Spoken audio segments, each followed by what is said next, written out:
ថ្ងៃនេះដេករៀងជ្រុំតែឆើយ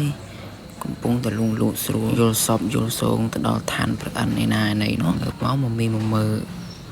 ហើយស្រាប់តែមើលម៉ោងហ្នឹងចិត្តម៉ោង8ទៅហើយក៏មិនបងអងយូរដែរក៏ស្ទុះវឹងទៅបត់ភួយបត់ខ្នើយងុយទឹកដោះថ្មិញសម្អាតខ្លួនដើម្បីទៅធ្វើការចាំបាច់យូរអីងុយទឹកឈូដោះថ្មិញហើយជាការស្រេចស្លៀកពាក់ខោអាវលឿនព្រោះខ្លាចហួសម៉ោងធ្វើការ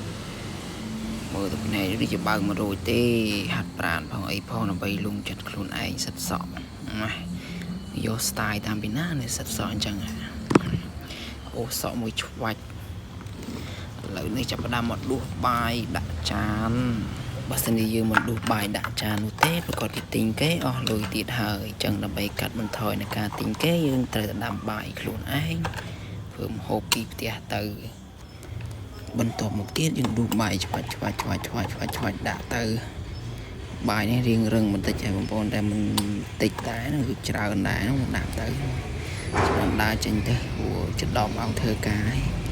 ដើររៀងងប់បន្តិចក៏កាន់តែល្អដែរហើយបញ្ចូលវគ្គនេះគឺដល់ម៉ោងបាយហើយធ្វើការអស់រយៈពេល4ម៉ោងแล้วដល់ម៉ោងបាយ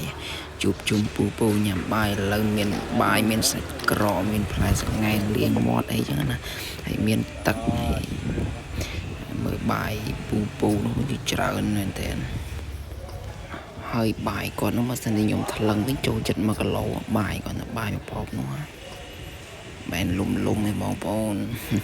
ហើយវីដេអូរបស់ខ្ញុំបាទថ្ងៃនេះក៏មានតែប៉ុណ្្នឹងដែរបងប្អូនសូមអរគុណសូមជម្រាបលា